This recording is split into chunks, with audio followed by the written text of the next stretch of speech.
What I will say, people, is that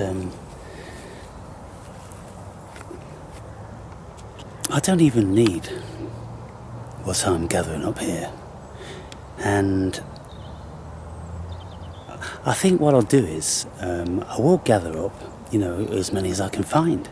I'll keep coming back here till I exhaust this field, and I'll microdose throughout the whole year. But as far as taking larger amounts, I'm already there. I'm already in that stillness, that the world is just a miracle to me. And I'm always feeling the presence of spirit. And so I've been speaking to you lots recently about feeling the energy in places. I've been feeling the energy in woods and in mountains and in rivers and, wherever you are in the world, in the natural world, you can feel the energy. And of course you can feel bad energy in the cities as well. So I think I've become somewhat of an empath through the years of my indulgence in such things. And now there's an underlying sort of notion that I don't need any of the lessons that the mushrooms give us. I've been on this journey now 14 years, people, and I'm pretty settled now.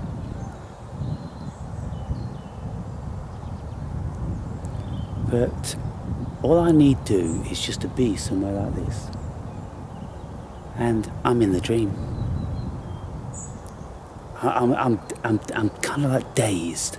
I'm dissociated from being Aaron, the awakened brave, and I'm one with nature, one with spirit. And I listen to the songs of the birds, and they've been very, very dreamlike for a long, long time. And what the birds say to me is, "Hello, Aaron, Aaron, you're dreaming, you're dreaming." And to lots of you this may sound very, very weird, but there's a DMT residue in my heart and in my mind and consciousness, and it's a very sedative kind of feeling, a kind of drunkenness, a drunkenness in the bliss, a dreamy drunkenness where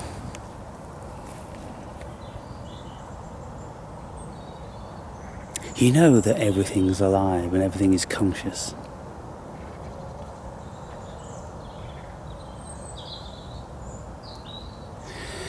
And so in this little bit of a field here, near these trees, and away from these houses up here, so we're pretty well in suburbia. But as I've said, this little patch of land hasn't been cultivated in all the years that I've been living around this region. Let's say like 40 years, I've never known it to be cultivated. It's always been a grazing field. So there's an energy here, there's a peace, there's a spirit.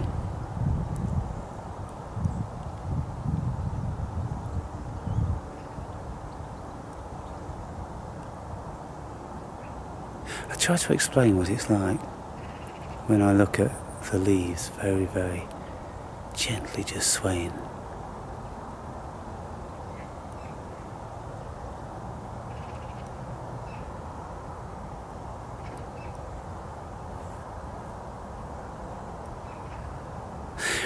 I think, to be honest, this is why I said in relation to being in the woods that your mind can start to think of all these mythological creatures. Because what taking entheogens does for you, it introduces you to those things, and the residue never goes away. And so now when I'm standing here and I haven't partook in anything, then I'm still here, I'm still reminded, I'm still feeling the beauty, the softness, the tranquilness, the colossalness, but there is this element of anxiety, a very subliminal amount of fear, because I know that my consciousness is so minuscule in compared to what I'm on the precipice of. And when we take good amounts of these things, then it takes you on a roller coaster ride and it shows you how little you know. And it's very humbling. And so I'm humbled in its presence now, knowing that I don't know anything about them, what they are. I feel their beauty in their kindness, their agedness and their wisdom. That's the spirit of Gaia, people. Feeling the spirit of Gaia. And it's very hypnotic. It's very trance-like.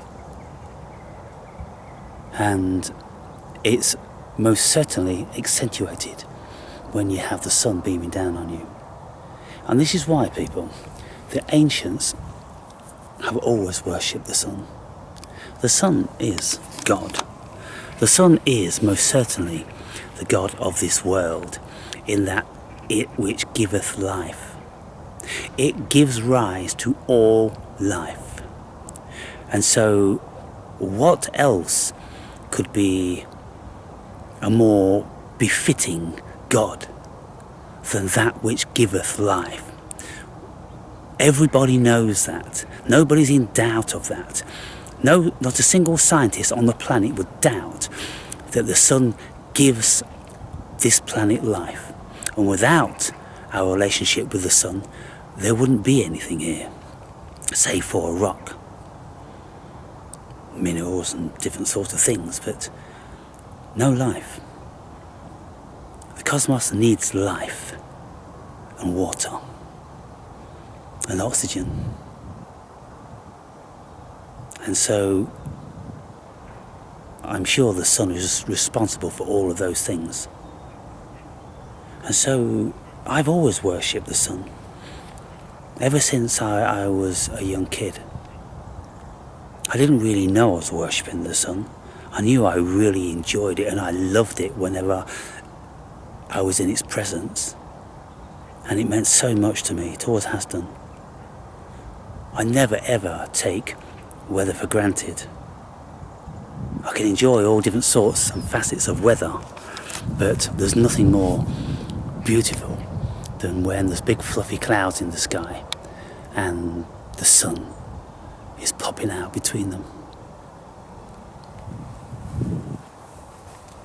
So when we are connected with Gaia and you observe the shadows, you observe the dew, you observe the spider's webs covered in little pearls,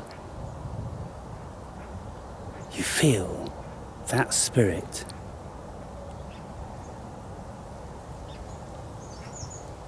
And I suppose it's like a feeling of love, because when you take DMT, as soon as you inhale that, you get this massive ecstasy.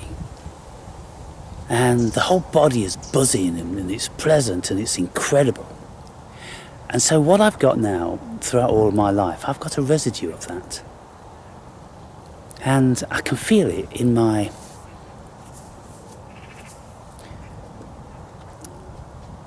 I can feel it semantically.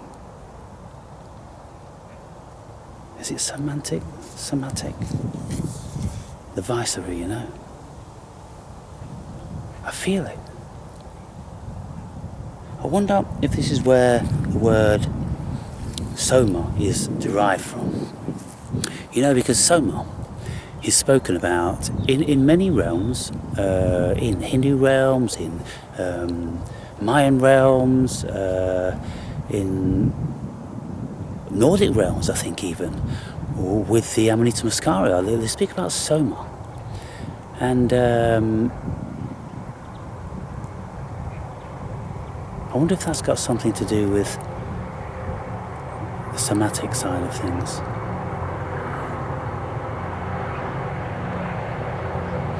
I'm a bit hesitant now because I've lost that word. I've said it 1,000 times, but now I can't remember whether I'm saying it right. You know, all your organs. That word. Green woodpecker. Right up high in the tree. Very, very shy bird they are. Beautiful bird to look at, but you won't get within 100 meters of one of those. Somatic. Soma. I think that's it, people.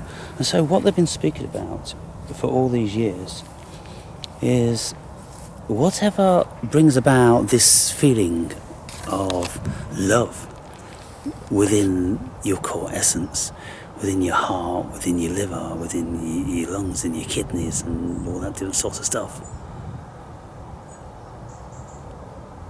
I'm also thinking of the word semantic. Semantics, just different variants and expressions of words.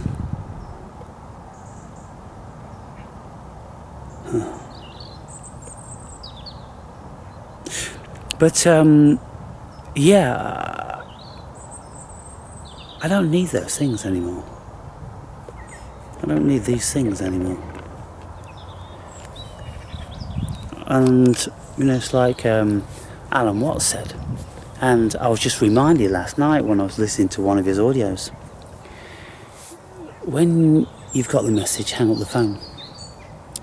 Because, of course, in the 60s, he partook the same as the vast majority of other people in certain entheogens. And he made some very deep and profound realizations. But there comes a point where you enter into abuse, I'm sure. And I've never entered that realm myself because I've always known very intuitively, instinctively, when it's right for me to partake. And very often I'll go a year or two without not doing anything, and then it's kind of like, I think I'll just take some DMT or some shrooms. You know, just as a reacquaintance.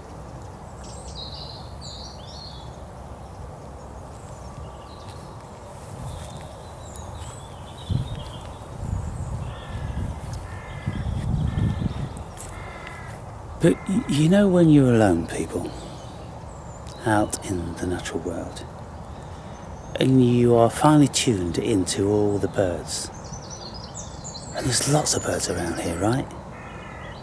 A crow high up in the tree there, one just took flight. Other birds tweet, tweet, tweet, the green woodpecker that we just heard. There's a whole bunch of stuff going on.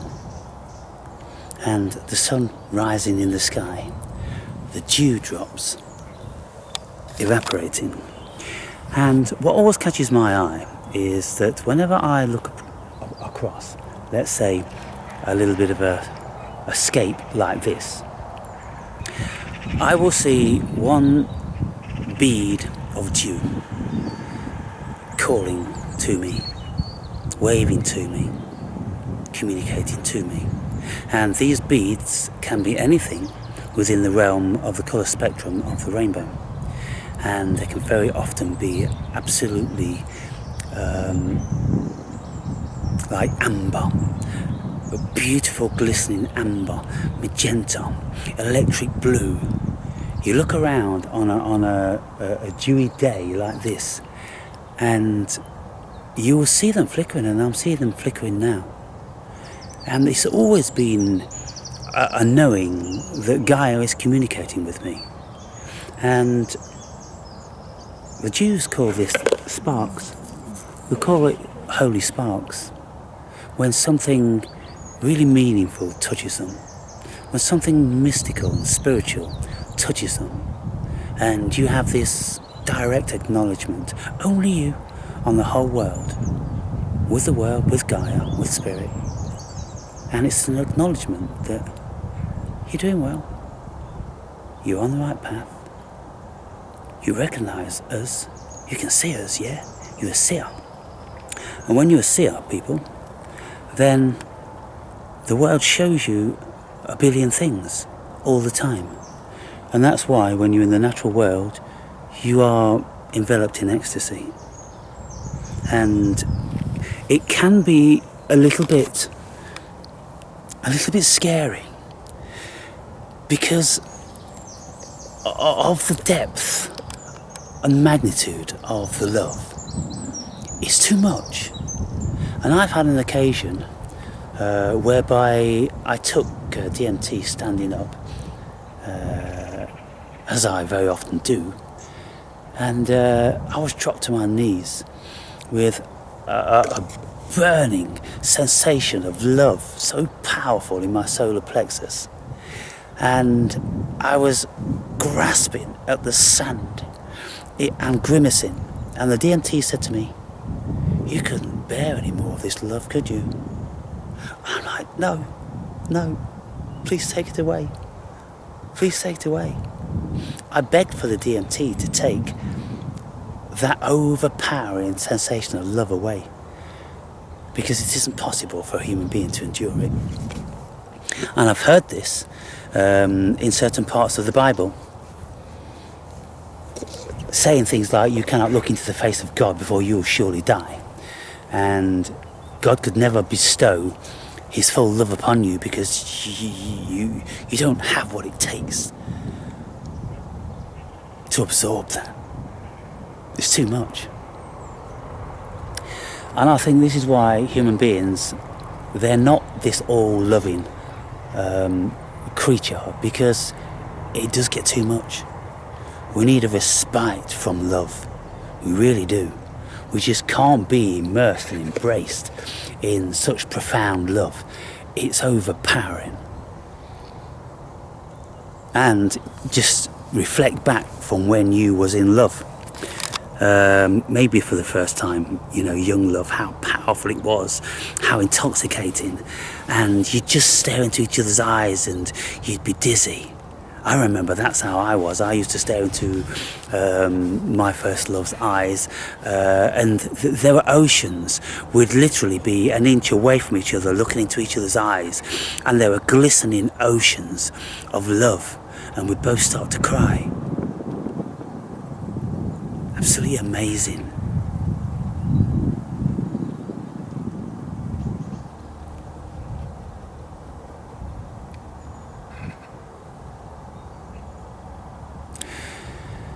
So just to be here, just to feel, people, just to feel. And, I know some of you do this. You get out into the natural world alone, and you just lie down. Now, in the summertime, I'll come out to these sorts of places, and I'll be, foraging around and observing and listening and being connected, and then I'll just lie down on the soft grass, and I'll just completely empty my mind and drift off into a beautiful place and feel the connection, and dreamily hear the birds singing in the background of a swirl of intoxicating bliss, complete peace and tranquility and safety. Not a care in the world. A complete letting go.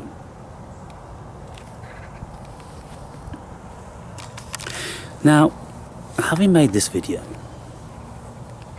which I consider is a very powerful video, someone expressing at such depth what I've just been expressing, I haven't heard it myself, to be fair, people. And I've been on the internet now some 15 years, and I haven't heard anyone speaking like this. And yet, I'll post this video, and it won't receive any more acknowledgement than any other video. In actual fact, it will probably receive less acclaim than a burger eating video. And that speaks volumes, doesn't it? And for those of you that have got this far, and if you're still feeling empty and bereft and wondering what on earth I'm speaking about, it's time that maybe you partook in some of this. Because until you do, you will never find that connection with Gaia and with the deep self and cosmic spirit. And you won't find the peace, people. You won't find that level of safety whereby you know you are eternity, and so you don't have anything to worry about. Now, because I'm enjoying myself so much, this is an absolutely wonderful experience, I'm going to stop talking and I'm going to enjoy it for a further 20 minutes or so before I continue on my journey through life.